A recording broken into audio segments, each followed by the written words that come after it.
Hi, it's Bruce Nichols here. Today I want to talk about comforting the hurt.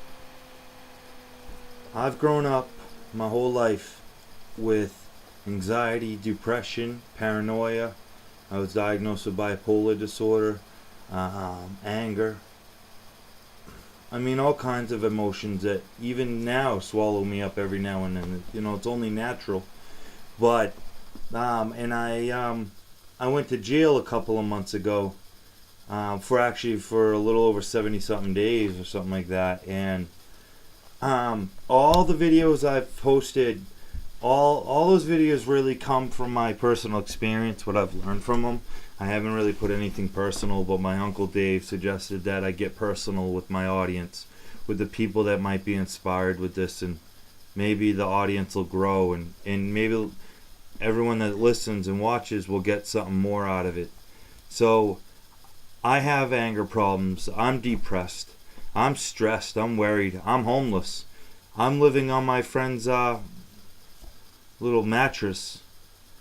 My house burnt down a little over a year ago, and I've been charged with aggravated assault, assaulting my wife. Her and I, after the house burnt down, we ended up in a motel. And all day we fought. We had no car. We couldn't get anywhere. The air conditioner in the room didn't work. The heat, it was like 100 degrees that day. This is all like 2 years ago or a year and a half ago. And I snapped and I pushed her. She was pregnant at the time. So they charged me aggravated assault and domestic. I pled out to the domestic, took probation. And then after 18 months, almost 2 years, we couldn't do it anymore. Probation was just eating us alive. Me and my wife are still together, and even now it's an issue. But we realized that situation, it came out of impatience. I had a mental breakdown, just watching a house burnt down. It just was really hard for us. And now we're still homeless. It's been difficult. We're doing our best to survive. But that's not the point here. I'm not here to make myself a victim. I'm here to tell you that I'm as real as you. I'm as human, and I hurt just as bad as you. And so after 18 months of probation and still another 18 to go, I decided to take some jail time. And I pled out to that aggravated assault, and now I'm, it's according to the state, a convicted felon. While I was in jail, everything came to me.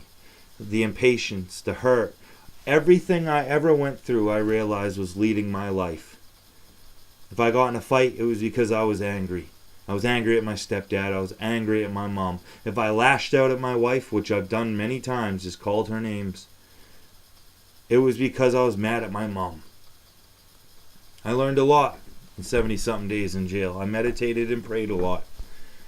And one lesson I want to talk to you about tonight is covering up the hurt by feeling those voids, but comfort eating, to make that feeling of hurt and pain and discomfort and fear and depression and anger and the unwant from other people. I know what all that feels like, and I'm telling you, you don't have to do drugs to make yourself feel better. You don't have to overeat, over-exercise, overwork, not have fun, throw up, bulimia, anorexia, and I apologize, I don't remember the third one. But I'm telling you, with all the love in my heart and soul, you don't have to cover up your pain. It's okay to face it. It's scary, but nobody ever promised that healing was easy and fun and worthwhile. No, it's painful. It's nasty. Because you not only have to face your past and what you went through, or even if it was just one thing can disrupt your whole future. We are all promised beautiful futures if we want it, but we're not promised no pain. We have to go through pain to find that winning future.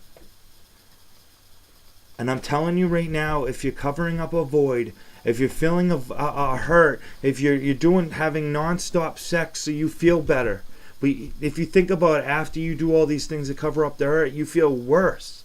So you go out and do it even worse. You do yourself so bad Then in the end, the hurt wins and you die. I've tried to kill myself 6 times in my life. Not no more. I came out of jail knowing what I was supposed to do. I'm meant to tell my story. I'm meant to tell you the lessons I've gotten from it.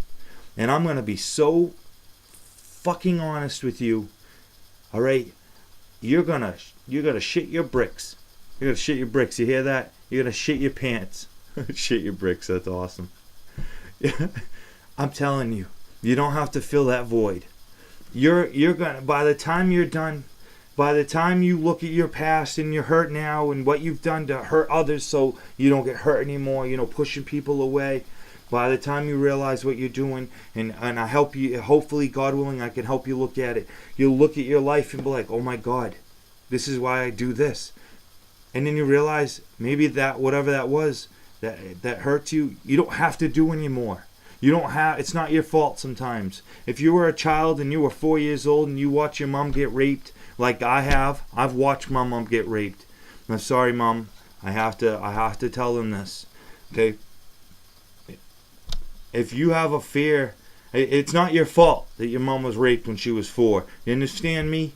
It's not your fault when you're 6 that your parents don't have any food to buy you. Do you understand? What I'm telling you is if you have a void, a hurt, a pain, anything that's drowning you, suffocating you, you don't have to fill it up with temporary enjoyment. It's not real. So stop right now and look at your life. Look at who you are. You are special. You are special. You're worthwhile. You're worth conquering your pain and hurt and being happy and enjoying life. It's all worth it. The pain of healing brings you the ultimate enjoyment in life. Freedom, freedom, freedom. We all yearn for peace, love, and freedom. But so few find it because they don't realize that they've become so good at covering up their pain and living in denial that they don't realize they're suffering anymore because it's become a way of life. But just as that pain can become a way of life, enjoyment, happiness, peace, love, freedom in the spirit, in mind, in heart, that's real too, and it's attainable. Just look at your life. You tell yourself you're special. Believe it. Believe it because you're worth it. I love you and God bless you. I wish all the best for everyone. I really do. I give you this message out of love. Oh, you're so worth it. Let the pain go.